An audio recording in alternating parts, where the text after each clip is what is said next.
we have noticed a trend. Lately, we have noticed a trend that whenever there is a movie which is based on historical facts, अब ये पहले भी हुआ है, जब कोई फिल्म आती है जो हिस्टोरिकल फैक्ट्स पे बेस्ड हो या किसी हिस्टोरिकल फिगर पे बेस्ड हो, किसी हीरो पे बेस्ड हो या कोई इंसिडेंट पे बेस्ड हो, तो उस तरह की फिल्में चल जाती हैं. कहा जाता है कि वो क्योंकि कोई डिफेंस रिलेटेड थी, कोई एक पर्टिकुलर हीरो को प्रोजेक्ट कर रहा था, किसी इंसिडेंट को प्रोजेक्ट कर रहा था, इसीलिए इस बेसिस पे चल जाती है. तो फिर आरआरआर में क्या है? आरआरआर में हिस्टोरिकल फैक्ट्स है.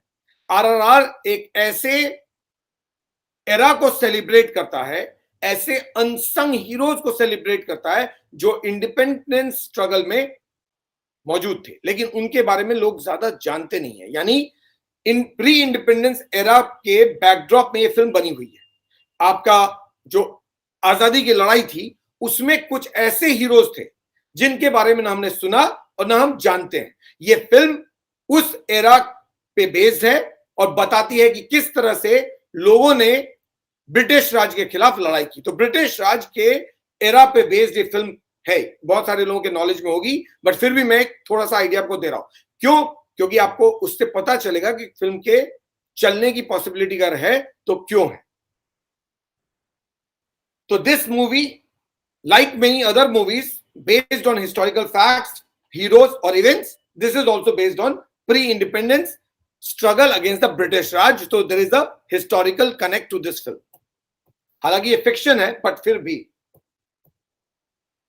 ये फिल्म बताता है कि किस तरह से, ये स्टोरी जो है पूरी वो बताती है कि किस तरह से वो अनसंग हीरोज जिन्होंने अपनी बहादुरी और जाबाजी से, by their bravery and valor, how they made the independence struggle extremely important and how they fought against the British Raj. So अपनी जाबाजी कैसे उन्होंने दिखाई, बहादुरी कैसे दिखाई ब्रिटिश राज के खिलाफ लड़ने में.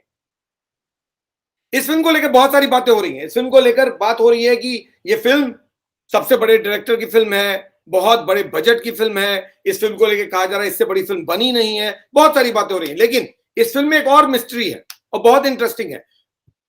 वो ये कि जैसे बाहुबली में किसी को पता नहीं था कि आखिर बाहुबली को मारा किसने, ना, एक मिस्ट्री एस.एस. राजामौली ने क्रिएट किया था और ये सवाल खड़ा किया था कि आखिर बाहुबली को मारा किसने और कडप्पा ने बाहुबली को क्यों मारा. करेक्ट. उसी तरह एक मिस्ट्री इस फिल्म से जुड़ी हुई है, वो है इसके नाम को लेकर. ये आरआरआर क्या है कोई नहीं जानता है. शायद आप में से भी बहुत कम लोग जानते होंगे कि आरआरआर है क्या, कैसे ये हिस्ट्री से जुड़ी हुई है, कैसे ये हिस्टोरिकल फैक्ट्स को प्रेजेंट करती है, और आरआरआर जो टाइटल है ये क्या सिग्निफाई करता है. क्या ये रियल टाइटल है या एब्रिविएशन है या किसी डिटेल्ड नाम का शॉर्ट फॉर्म है, क्या है? आप में से ही पूछूंगा तो बहुत सारे लोग शायद नहीं जानते होंगे. तो मैं पहले बता दूं कि ये मिस्ट्री भी सॉल्व हो गई है.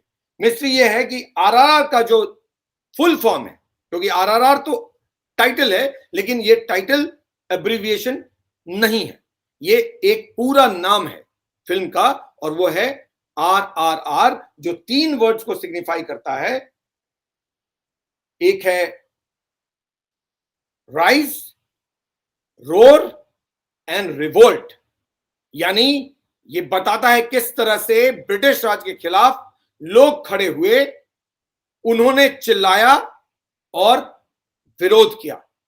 Rise, roar and revolt, and that makes it RRR. So the mystery behind the name of RRR is over. So that's something which I wanted to tell you because I was doing a research that what RRR means. What I came to know is this, that RRR stands for Rise, Roar and Revolt, and with this the mystery behind RRR is over and sorted. This was just a small anecdote which I wanted to add before we come to the main topic.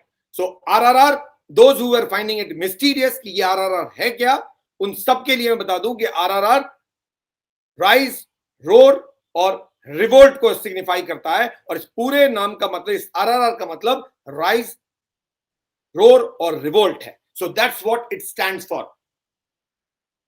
तो जो mystery है वो यहां पर खत्म है as far as the name of RRR and the movie is concerned.